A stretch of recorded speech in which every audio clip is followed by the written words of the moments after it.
Hello, my name is Amelia Hernandez from Dalhousie University in Halifax, Canada. Today I will present on behalf of my team, Joseph Orji, Biebele Mabo Selema, and Dr. Rita Orji. I would like to acknowledge our supervisor, Dr. Rita Orji, and our fellow researchers in the Persuasive Computing Lab for their support in writing this research paper. Today I will present our systematic review paper called Virtual and Augmented Reality Applications for Promoting Safety and Security. I'm going to start over defining the relevant terms in this research. Safety. It is the state of being free from harm or danger. In this state, the hazards that lead to harm are controlled to preserve the well-being of individuals. Security. This term refers to the protection of individuals, organizations, and assets against external threats and criminal activities that can be directed to such entities. Virtual reality or VR is a computer-generated simulation of environments. These environments are digitally generated and can be experienced as if they were real. Augmented reality or AR is a technology that combines real and virtual content that is interactive in real time and is registered in 3D. The problem statement behind this work is that there is not much research about virtual and augmented reality applications that promote safety and security. That motivated us to perform this systematic review with four main goals. The first one is to observe the success and effectiveness of VR/AR technology in promoting safety and security. Second, identify the persuasive strategies involved. Third, uncover the limitations of researches. And fourth, discuss the prospects of VR/AR in promoting safety and security and recommend opportunities for the future. We conducted a literature review between the years of 2016 and 2021. We used a combination of the following search terms for retrieving papers: virtual reality, augmented reality, mixed reality, VR, AR, MR, surveillance, shelter, precaution, safeness, and safety measure. The databases we used included the ACM Digital Library, IEEE Explorer, Google Scholar, and Springer, as they were more likely to include relevant research to our topic. As part of the selection process, we define an inclusion and exclusion criteria to determine which publications to include and exclude in our review. The papers included were written in English, published between 2016 and 2021, must design or develop a system, must evaluate the system, and must not be a systematic review. We excluded papers like incomplete publications and publications without augmented reality or virtual reality at abstract level. Our search identified a total of 11,759 publications using the criteria that I mentioned before. First, we excluded 11,500 publications based on the paper's title. Then we screened the abstracts of the remaining 259 papers that we kept from the previous stage. And in the following stage, we excluded 164 papers and removed 17 duplicates. Then we reviewed in full text 78 publications and excluded 47. The reason for exclusion were the following: papers that didn't have a system, didn't evaluate the system, works in progress, and papers that were not clear. Finally, we included 31 papers in this review. Now let's talk about the key findings obtained from the reviewed publications.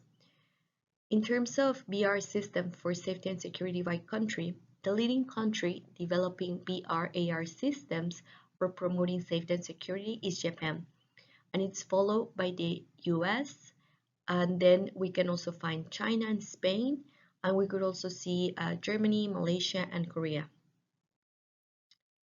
In terms of the target audience, VR and AR systems for promoting safety and security are designed for different types of audiences. And we identified that workers were the most popular target audience from all the publications, and it is followed by students, road users, and young adults. And the fourth place is occupied by the medical practitioners, and the least popular target audience were soldiers. In terms of age groups, the participants who evaluated the systems in the different research papers were recruited from many different age groups. The age group that were most commonly used for conducting the evaluation of the systems were between the ages of 20 and 30 years old, and it was followed by the age groups of 10 to 20 years old and 30 to 40 years old. The age group with the least representation was 40 to 50 and 50 and over. In terms of the hardware, we can observe that 8 different VR headsets were used in the studies. The HTC Vive was the preferred headset for developing VR environments, being used in almost half of the studies. And then we can see the Microsoft HoloLens that is in the second place. And in the third place, we can find the Oculus Rift. In terms of persuasive strategies used in VR AR systems that promote safety and security, we identified 12 different persuasive strategies. And as shown in this figure, rehearsal is the persuasive strategy that was most frequent. And also it is followed by the self-monitoring and rewards persuasive strategies. In terms of the targeted problem domains, we identified 7 major problem domains in the different studies, and those domains are industry, pedestrian or road crossing, driving, disaster management, aviation, medicine, and others. Based on the literature we review, we found a couple of limitations. For example, among all the papers we review, only 8% recruited all adults of 50 and plus years, and this shows the underrepresentation of older adults who are also exposed to safety and security risks. Also, we identified that all papers focus on safety outside the home, and there was no mention of domestic safety, which is prevalent in society today. We also found that all the papers we review focus on safety, but none were primarily about security. The studies that obtain partially successful outcomes mention that one of the limitations of their results and their studies was regarding the hardware and the VR headset that they used. Also, other studies mentioned the presence of sickness in some users when they were using VR technologies. As of recommendations, we suggest recruiting older adults for future studies on VR AR technology in promoting safety and security.